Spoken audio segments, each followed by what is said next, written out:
여러분 안녕하십니까. 아침엔 매일경제의 뉴스 길잡이 이상훈입니다. 오늘도 한꺼풀 더 깊이 들어가는 뉴스를 여러분께 전해드리겠습니다. 먼저 일면 기사가 준비되어 있습니다. 매일경제신문부터 보겠습니다. 미래산업 구인전쟁 5만 명이 2022년까지 부족하다. 이렇게 돼 있네요. 그렇다면은 이 5만 명 미래산업 어떤 분야일까요? AI, 인공지능, 수소차, 그리고 2차 전지 분야인데요. 미국과 중국에서 주변국 인력을 싹쓸이하고 있답니다. 우리의 고급 인력들 주로 중국으로 넘어가고 있다는 얘기 나오고 있거든요.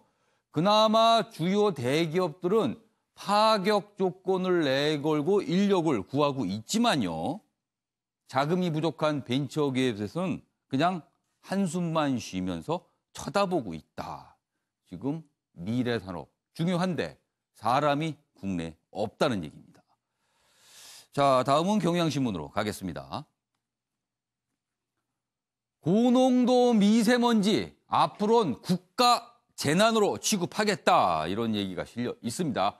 여야가 관련 법안을 13일 본회의에서 일괄 처리하기로 합의했습니다. 모처럼 합의를 한 겁니다. 만약에 이 부분조차도 합의가 안 되면요. 민심, 이른바 마스크 민심 가만히 있지 않을 분위기였거든요. 그나마 다행입니다. 그리고 추경 편성도 검토하라 이런 얘기가 나와 있고요. 어저께 문재인 대통령이요. 중국과 협의해서 미세먼지 긴급대책을 마련하라고 지시했습니다. 중국 얘기 구체적으로 아주 어제 한 겁니다. 한번 지켜봐야 될 문제 같습니다. 자, 이번엔 동아일보로 가겠습니다. 북한, 동창리 이어 산음동도 움직인다. 이렇게 돼 있습니다. 동창리 미사일 발사장, 이른바 미사일 발사장. 뭐 일각에서는 위성 발사장. 아무튼 ICBM, 대륙간 탄도미사일과 관련된 곳입니다. 여기에 이어서 산음동 역시 대륙간 탄도미사일과 관련된 곳인데요. 뭔가 움직임이 포착됐다는 얘기입니다. ICBM 양대축 동시다발 대미 시위인가 이렇게 분석이 돼 있고요. 일부 해체했던 동창리 발사장의 복구 움직임이 감지가 됐고요. 산음동 미사일 공장에는 차량 활동이 늘어나고 있다. 이렇게 동아일보가 전하고 있습니다. 자, 마지막으로 서울신문 보시죠. MB 이명박 전 대통령 349일 만에 자택 구금 수준의 조건부 보석 석방이 됐습니다. 그 얘기입니다. 여기 지금 사진 보시면요. 그전에 재판을 받으러 갈 때 이렇게 마스크를 착용하고 뭔가 좀 불편한 듯 짚고 있는 모습이고요. 어제는 보석으로 석방될 때 측근들과 같이 서 있는 모습이 포착이 됐습니다. 내용 보시면 법원은요. 주거, 통신, 접견에 대해서 제한 그리고 조건을 내걸었습니다. 그 조건을 지켜라. 그리고요. 보석 보증금 일단 10억 원 이렇게 알려져 있고요. 뭐 이른바 황제 보석 아니냐. 뭐 왜 풀어준 거냐. 뭐 이런 일각의 반발들이 좀 있어요. 지적도 있고. 그러나 그런 거를 뭐 의식을 한들 법원에서는 아주 까다로운 조건을 내걸고 보석을 허가했습니다. 자, 지금까지 일면 기사 짚어봤고요. 오늘도 네 분 패널께서 나오셨는데요. 한 분씩 소개해드리겠습니다. 윤영걸 전 매경닷컴 대표 나오셨고요. 조대진 변호사, 김윤철 경희대 교수, 변한봉 변호사 자리하셨습니다. 안녕하세요. 안녕하세요. 안녕하십니까.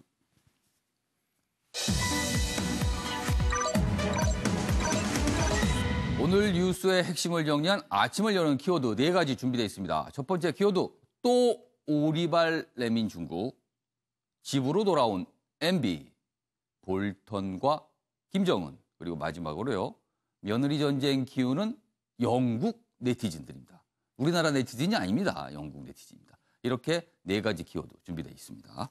자, 첫 번째 이슈는 미세먼지 얘기 연일 다루고 있는데요. 오늘도 이 순서부터 다뤄보겠습니다. 첫 번째 기사입니다. 이쪽에 있습니다. 문재인 대통령 어제 미세먼지 대책 여러 가지 지시 당부를 했습니다. 그중 한 가지 내용입니다. 중국과 미세먼지 공동 인공 강우를 추진하라. 그리고 중국과 적극적으로 협력하라. 이런 지시를 했습니다. 추경 편성해서라도 영약을 집중해라. 그리고요, 30년 된 노후 석탄 발전소는 조기 폐쇄토록 하라. 이런 지시도 내렸습니다. 그런데요, 막상 중국에서는요, 이런 반응이 나옵니다. 미세먼지가 중국에서 간 근거 있냐? 이렇게 나옵니다. 이렇게 나오면은 이거 상황이 아주 복잡해집니다. 내용 좀 자세히 보시죠. 어제 문재인 대통령의 발언 내용이 소개하고 있군요. 중국에서 오는 미세먼지의 영향을 최소화하기 위해 중국 정부와 협의해 긴급 대책을 마련하라고 지시했다. 그리고요, 이 석탄 발전소, 화력 발전소 관련된 내용인데요.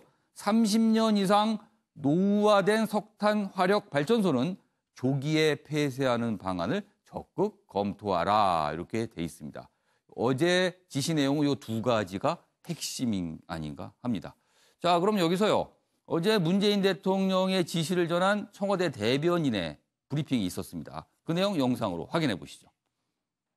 문재인 대통령은 오늘 오전 중국에서 오는 미세먼지의 영향을 최소화하기 위해 중국 정부와 협의해서 긴급 대책을 마련하라고 지시했습니다. 한중이 미세먼지 비상 저감 조치를 동시에 그리고 공동으로 시행하는 방안을 협의하라고 지시했습니다. 인공강우 기술. 네, 어제 문재인 대통령의 발언을 김의겸 청와대 대변인이 이제 브리핑을 통해서 전달을 했는데요. 핵심은 중국과 적극적으로 협의해서 해결을 하라는 겁니다. 그런데요, 협의를 해야 될 중국의 태도 벌써부터 그다지 개운하지 않습니다. 여기 보시죠. 중앙일보입니다. 중국 룩캉 외교부 대변인입니다. 중국 정부의 입장을 대외적으로 알리는 자리입니다. 한국 스모그 중국서 갔다는 증거 충분한가? 우리는 충분하다고 얘기를 하고 있어요, 지금. 보시면 문재인 대통령 한중 협의의 입장을 밝혔는데 서울이 최악일 때 베이징은 안 높았다. 이런 논리를 펴고 있습니다. 자세히 좀 보시죠. 여기 기사가 준비되어 있는데요. 룩캉 중국 외교부 대변인은 어제 문재인 대통령의 지시사항이 알려진 뒤 몇 시간 지나서 질문을 받고요. 그거에 대한 답변을 내놨는데 이렇습니다. 여기입니다. 한국의 스모그가 중국에서 왔다는데 한국 방면에서 충분한 근거가 있는지 모르겠다. 그러면서 최근 이틀간 서울의 초미세먼지가 147 마이크로그램 제곱미터당 이렇게 검측이 됐다는 보도에 주목한다. 베이징은 이 이틀간 그만큼 높지 않았다. 이런 논리입니다. 지금 일단 중국의 논리는요. 자, 관련 기사 더 있습니다. 마저 보겠습니다. 조선일보 기사인데요. 베이징발 미세먼지 뻔히 보이는데 또 오리발 내빈 중국이다. 일단 지도부터 위성 사진부터 좀 보시죠. 6일 오전 9시, 어제 오전 9시 상황입니다. 이 얘기를 했나 봅니다. 여기 보면은 요쯤이 이제 베이징이 위치하고 있죠. 깨끗합니다. 그리고 요쯤이 이제 서울이죠. 아주 빨갛게 짙습니다. 요거를 중국에서는 근거다라고 한 겁니다. 근데요, 이 직전 위성사진을 보면요. 여기는 말도 못하게 붉게 표시가 됐고 우리는 옅게 표시가 됐거든요. 그러면 누가 봐도 이렇게 흘러갔다고 봐야 되는 거 아닙니까? 그런데 어제 중국 외교부 대변인은 여기는 깨끗하고 여기는 빨가니까 이게 한국 주장이 좀 이상하다. 이런 근거를 내세우는 겁니다. 기사 마저 보겠습니다. 여기 보시죠. 국내 미세먼지. 요 기사 말고요. 조선일보 기사 다시 해주세요. 네. 기사가 빨리 넘어갔습니다. 여기 있습니다. 국내 미세먼지 75%가 중국의 영향이다. 이런 연구 결과들 지금 계속 나오고 있습니다. 최소한으로는 30%대, 최대한으로는 80%대까지 가는데요. 보통 평균 잡아서 한 75% 정도라고 지금 나오는 연구 결과들이 나오고 있어요. 그런데도 중국은 이런 주장을 하고 있는 겁니다. 위성사진만 봐도 알 수 있는 거 아닙니까? 이거는요. 중국과 사전 협의가 과연 있었는가? 왜냐하면 중국 태도가 이렇기 때문에. 그래서 이게 졸속으로 나온 대책이 아니라 이런 지적도 있고요. 그리고요, 외교가에서는 책임이 없다는 나라와 인공강우 실험이 가능할지 이 부분도 좀 따져봐야 되는 거 아니냐, 이런 지적도 나오고 있답니다. 자, 윤영걸 전 대표님. 여러 가지 해법이 있습니다. 국내에서 경유차라든가 노후 경유차, 노후 화력발전도 있습니다. 일단 가장 크게 영향을 미치는 부분은 중국발입니다. 지금요. 그런데 막상 중국에서 이런 태도입니다. 이거 어떻게 해야 됩니까? 물론 뭐 중국이 예. 원인 중에 가장 크죠. 근데 우리 정부가 그동안에 예. 너무 중국 탓만 강조하다 보니까 예. 우리가 과학적인 연구 조사 결과를 예. 중국에 들이민다든가 예. 우리가 스스로 할 거를 너무 안 한 측면이 있지 않느냐. 그래서 전문가들은 예. 그 중국 영향이 한 75%라고 그러는데 예. 중국에서는 15%라고 그래요. 오. 예. 또 어떤 학자들은 중국 40%, 예. 한국 40%, 북한 20%다. 이렇게 얘기하거든요. 예. 왜 그러냐면 중국에서 오는 건 분명하지만 한국에서 나오는 오염물질이 예. 질산화합물이가 이런 예. 오염물질이 중국에서 오는 물질하고 합쳐가지고 한국이 더 심한 거 아니냐. 더 악화된다. 그래서 중국 국무부 대변인 루캉이 그랬잖아요. 예. 서울에 147 마이크로그램인가 하는데 예. 중국은 오히려 깨끗하다. 예. 또 중국에서 내세우는 게 최근 5년간 미세먼지 오염물질이 40%가 감축이 됐는데 줄었다. 왜 한국은 늘어나냐 이거예요. 그러니까 우리가 거기에 대해서 예. 좀 과학적인 데이터를 좀 갖고 중국에 좀 대해야 되는데 예. 그동안에 너무 중국 탓만 한 거 아니냐. 예, 그래서 지금 우리가 갖고 있는 중국 데이터가 예. 2010년 데이터를 갖고 지금 우리 환경부에서 분석하고 있다는 거예요. 9년 전 거를. 그러니까 중국에서 납득을 못 하는 거죠. 9년 전이면 그때는 미세먼지가 그다지 너무 오래된 심각하지 거를 않았던 우리가 시절인 최신 것 그 업데이트를 안 예. 했다는 측면도 많아서 중국 탓은 분명한데 예. 제가 보기엔 중국 탓만 한다고 다 되냐 이거죠. 예. 학교 다닐 때 예. 덩치 큰 애들이 떠든다고 너 떠들지 마 한다고 안 떠들겠습니까?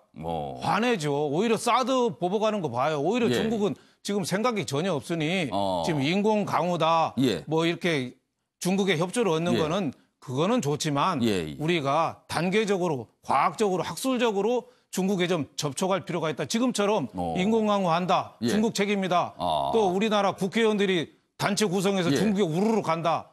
그럼 중국에서 뭐라 그럴까요? 그러게요. 당신네들 과학적인 분석이나 좀 한 거 좀 내놔봐. 이렇게 하면 우리는 뭐 하겠습니까? 그래서 저는 예. 이게 국민 호흡권, 기본권 중에 호흡권을 하나 만들어야 돼요. 영화 왜 인터스텔라처럼 예. 오염되니까 다른 행성 찾아가잖아요. 예. 지금 온 나라가 지금 그렇게 돼 있어요. 그리고 또 제갈공명이 왜 예. 적벽대전 때 연안계 해놓고 예. 북서풍을 동남풍으로 오게 해달라고 예. 기도하고 있었잖아요. 예. 그래서 이기긴 이겼지만 예. 지금 온 나라가 지금 동남풍만 기다리고 있는 꼴이 됐어요. 그러게요. 어제 문 대통령이 지시한 거 봐요. 추진하라, 검토하라, 예. 시급히 뭐 연구하라. 예. 막연한 것만 있어요. 지금 액션 플랜이 나와야 돼요. 뭘 어떻게 하라고. 예를 들면 예. 민간도 차량 2부제 내일부터 해. 이거 나와야죠. 근데 지금 집권한 지가 좀 1년 10개월 됐는데 아직도 지금 추상적인 지시만 하고 있어요. 저는 아니란 태도가 큰 문제라고 봅니다. 예. 조대진 변호사. 예. 중국 얘기를 지금 저희가 좀 하고 있어요. 근데 이제 중국 쪽으로 어떻게든 설득을 해서 뭔가 협력을 해서 대책을 이제 집행을 해야 될 것 같습니다. 그래야지만 이 문제가 해결됐는데 이걸 그냥 두면요. 계속 반복될 겁니다. 아마 이런 상태가. 네. 자, 그렇다면 우리가 할 수 있는 일, 현실적으로 중국 당국을 우리가 데이터를 내놓고 해도 중국 당국에서는 우리가 연구한 거는 다르다라고 그러면 그만이에요. 자, 결국에는 중국 국민들을 좀 움직여야 되는 거 아닌가. 그러니까 지금 이런 미세먼지는 중국 국민들한테 엄청나게 치명적인 건강상 해를 줄 수 있다. 이런 연구 결과를 차라리 우리가 계속 내놓는 겁니다. 그러면 중국 국민이나 중국 여론도 엄청나게 들끓을 거 아닙니까? 이런 방법이라도 좀 찾아야 되는 게 아닐까 싶기도 해요, 지금. 네, 그 방법이 현실적이고 좋은 말씀인데 만약에 예. 그렇게 하면 또 중국 정부가 그 정보를 차단하지 않겠습니까? 그래서 그런 부분들에 문제가 있고 일단은 중국 정부가 예. 조금 건설적으로 이 문제를 해결하려고 하는 그런 노력이 좀 필요할 것 같고요.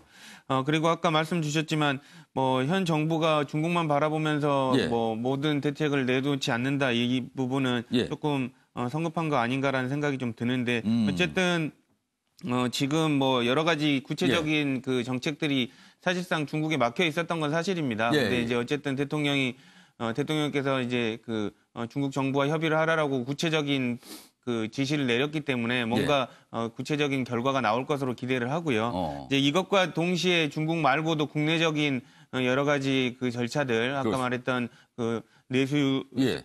내국인의 그 예. 이부제들 예. 뭐 이런 부분들도 같이 시행되면 효과적일 거라고 생각합니다. 지금 뭐 나오는 연구 결과를 전체적으로 보면 30% 정도의 미세먼지는 국내에 발생한다고 보고 있어요. 그 부분이라도 좀 시급히 줄이는 문제, 그 문제부터 좀 우리가 일단 하는 것도 급선무가 아닐까 하는데요. 그 부분과 관련된 기사가 있습니다. 화력발전 얘기입니다. 어제 문재인 대통령 지시사항 중에 포함이 돼 있어요. 노후 화력발전소 얘기. 자, 올봄 석탄 발전소 전체 60기 가운데 54기 일시 가동 중단을 할 것이다. 이렇게 돼 있습니다. 일단 이 화력발전소가 내뿜는 미세먼지도 꽤 되거든요. 자, 쏟아지는 정부 지자체 대책들이다. 노후 6기 조기 폐쇄하고요. 최대 출력 80% 제한 대상 60기로 확대한다. 그러니까 출력을 좀 줄이면 미세먼지가 덜 나온다는 거죠. 차량 제한, 공기청정기 제공 등 이렇게 하지만 시민단체에서는 근본 대책이 미흡하다. 이런 지적이 나오고 있습니다. 일단 김시호 교수님, 이제 화력발전소, 이제 노후발전소는 일단 폐쇄를 하고요. 기존의 것도 뭐 정비를 좀 해서 이제 미세먼지가 덜 나오게 한다. 그렇다면 일단 화력발전소 일단 멈춰서는 거거든요. 그리고 향후 장기적으로 화력발전소를 더 만들기는 어려워 보여요. 지금 이런 상태에서. 자, 그렇다면은 전기 공급의 문제를 또 궁금해야 됩니다. 그리고 지금 화력발전소가 석탄을 떼고 있는데요. 석탄 대신 LNG, 액화천연가스를 뭐 전환하겠다. 이런 얘기 나오거든요. 그렇다면 또 비용 문제라는 부분이 또 발생을 합니다. 전기 공급과 비용 문제. 이 부분을 고민을 좀 해봐야 되는데 이 부분은 아직은 마땅히 뭐가 없는 것 같아요. 있습니다. 그러니까 이게 지금 미세먼지를 이게 이제 예. 근본적 대책이 미흡하다는 지적이 나오고 있지 않습니까? 예. 이제 이게 단순하게 하루하루 이제 그 공기가 나쁘고 숨쉬기 예. 힘들다의 문제가 아니고요. 예. 이게 이제 근본적인 산업 패러다임 문제부터 시작을 해가지고 이 국가 간 분쟁 문제가 되고 있거든요. 예. 지금 기후변화 문제라든지 이런 게. 그래서 이 굉장히 지금 세계 질서 관련된 그 미래 좀 이 구상과 계획이라고 하는 차원에서 접근될 문제입니다. 그런데 그런 차원에서 사실 중국하고도 중국한테 접근하는 방식도 예. 이게 책임 추궁이나 이게 책임 공방 차원에서 접근할 문제가 아니고 이게 한중 협약 문제, 협력을 이제 좀 강화시켜 나가자라고 하는 좀 그 한중 간의 미래 협약 차원 내에서 준비될 예. 문제예요. 그래서 지금 이거 한국 중국 간의 이런 갈등도 예. 기후 변화를 둘러싼 예. 국제 분쟁으로 만들어질 수 있는 소지가 있는 거거든요. 그래서 그런 차원에서 접근을 해야 되는데 예. 그거에 비추어 보면은 지금 정부 부처뿐만 아니라 예. 국회 정치권, 언론 다 예. 하면 지금 이 기후 변화가 갖는 좀 굉장히 근본적이고도 큰 의미에 대해서 포착을 제대로 지금 못 하고 있는 것 같다. 이 지금 미국만 해도 예. 뉴욕 타임스 같은 데 보면 아예 기후 변화 문제가 독자적인 섹션으로 구성이 돼 있습니다. 근데 또 거기다가 정치권은 지금 그린 뉴딜이라 그래가지고 완전히 지금 그 정치권의 중요 핵심 아젠다가 되고 예. 있거든요. 또 유럽만 해도 청년들 세대가 나서가지고 지금 하고 있어요. 그래서 이건 이제 정치권 내부적으로도 산업화 민주화 세대가 역시 기후 환경 마인드가 떨어진다라는 걸 또 보여줄 수 있는 건데 이게 좀 미래 구상을 위해서라도 전반적인 정치권은 세대 교체부터 시작해가지고. 언론, 그다음에 정부, 예. 뭐 국회, 그다음에 이제 국제적인 분쟁 문제를 해결하기 위한 미래 전략, 국가 전략 이런 차원에서 그림을 그리는 단위들 지금 만들어야 돼요. 뭔가 그래서 큰 그림. 근데 지금 국회는 그냥 보면 기후 포럼 같은 거 해가지고 이렇게 학자들 몇 명 예. 모아놓고 그냥 토론하는 예. 정도로 그치고 있거든요. 예. 환경부도 제가 답답한 게 예. 중국에서 이런 영향이 중국의 영향이 크다라고 생각했으면 예. 대통령이 지금 중국하고 협의하라는 말 나오기 전에 중국과 관시를 만들었어야 되는 겁니다. 그러니까 환경과학으로 그래서 저렇게 이야기하지 않도록 이미 관시를 만들었어야 되는 건데 아무것도 안 했다는 거죠, 지금. 중국하고의 이 외교 문제나 이런 것들도 만들어놨어야 되는 건데 그리고 예산도 이미 책정을 해놨어야 되는 겁니다. 이게 사실은 박근혜 정부 때도 계속 대책이 미흡하다는 지적이 나왔었거든요. 근데 지금도 또 미흡한 거네요. 지금도 미흡하다는 거죠. 그러니까 이런 문제들을 지금 뭐 특정 정부의 탓할 것도 아니지만 이런 부분들을 계속 그 정책들을 주관해온 환경부처라든지 이런 문제, 이런 부분도 지금 좀 따져 물어봐야 될 그런 상황이다 싶습니다. 알겠습니다. 지금 상황에서는 정부 대책에 대해서 당연히 야당은 비판을 하고 있습니다. 그 관련 영상 준비했는데요. 확인해 보겠습니다. 가장 심각한 원인이 중국발 미세먼지라고 하는 점을 확실히 인지하면서 중국의 눈치만 살펴보면서 강력한 항의 한 번 못하고 있는데 네티즌들은 미세먼지가 아니라 문세먼지라면서 대통령의 책임을 따지고 있습니다. 내 탓, 네 탓 할 때도 아니고 정말 초당적 그리고 초국가적으로 이 문제를 해결해야 되겠다 이런 생각을 합니다. 말로만 하는 이런 립 서비스 하지 말고 구체적인 대책 즉각 마련해 주실 것을 촉구합니다. 365일 동안 문재인 대통령은 어디서 뭘 했는지 미세먼지를 30% 저감하겠다고 했으면은 그 약속을 지켜야 되지요. 그 약속을 지키지 못한 365일 동안 뭐 했는지 국민께 분단, 낱낱이 밝혀야 된다. 네, 뭐 한국당을 중심으로 이제 강한 비판이 쏟아지고 있습니다. 아까 방금 봤던 게 있었는데 전체 60기 가운데 54기를 일시 가동 중한다 그러는데요. 우리가 지금 석탄 화력발전소가 한 60기 정도 있거든요. 중국에는 이게 수천 개입니다. 그러니까 이게 중국과의 관계가 얼마나 중요한가 다시 한번 확인할 수 있는 이 수치인 것 같기도 합니다. 자, 미세먼지와 관련돼서 마지막 기사 되겠습니다. 다음 기사 보시죠. 요 얘기도 조금 뭐 지적을 하는 목소리가 있어요. 4대강 때와 달리 목소리를 안 내는 환경단체다. 지금 미세먼지 분명히 환경 문제입니다. 그리고 김철 교수님도 지적을 하셨지만 이게 이제 큰 기후변화라는 측면에서 봤을 때 뭔가 고민도 하고 숙고도 해야 될 부분인데 환경단체는 그다지 적극적으로 지금 미세먼지에 대해서는 얘기를 안 하고 있는 것 같다. 그래서 이런 지적이 좀 있다. 이렇게 기사를 좀 다루고 있네요. 변원범 변호사. 글쎄요, 좀 아쉽습니다. 좀 적극적으로 어떤 대책도 좀 제시하고 비판할 건 하고 이래야지 정부도 좀 자극을 받을 텐데요.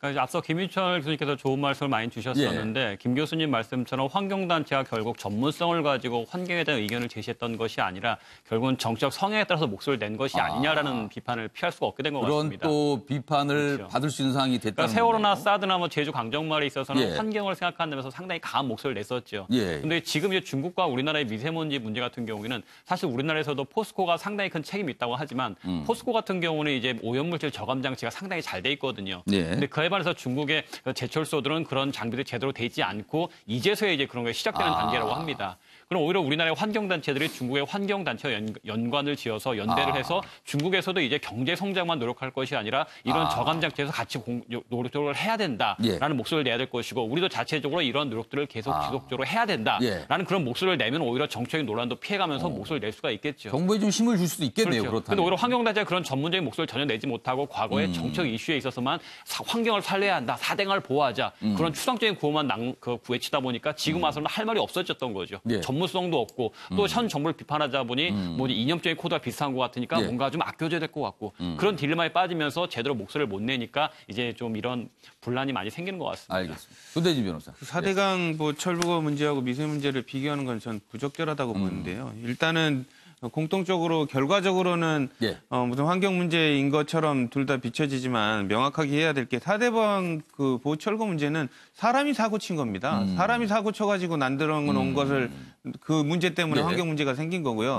미세먼지는 사람이 사고 친 겁니까? 아닙니다. 그거는 물론 이제 중국이 사고를 쳤지만 우리나라 사람이 친 건 아니거든요. 그런 차원에서 볼 때 이 부분을 명확하게 그 문제 책임 문제를 이렇게 내세우지 않는다는 걸 정치적으로 판단하는 거는 옳지 않다라고 저는 생각을 합니다. 그러니까 약간 좀 환경단체도 할 말이 좀 있는 상황이다. 뭐 그렇죠. 이런 명확하게 환경단체 입장에서는 이제 4대강 문제야 우리의 그 위정자들이 그 지도자들이 만들어서 정책으로 시행하다가 이렇게 사고가 쳐진 거고요.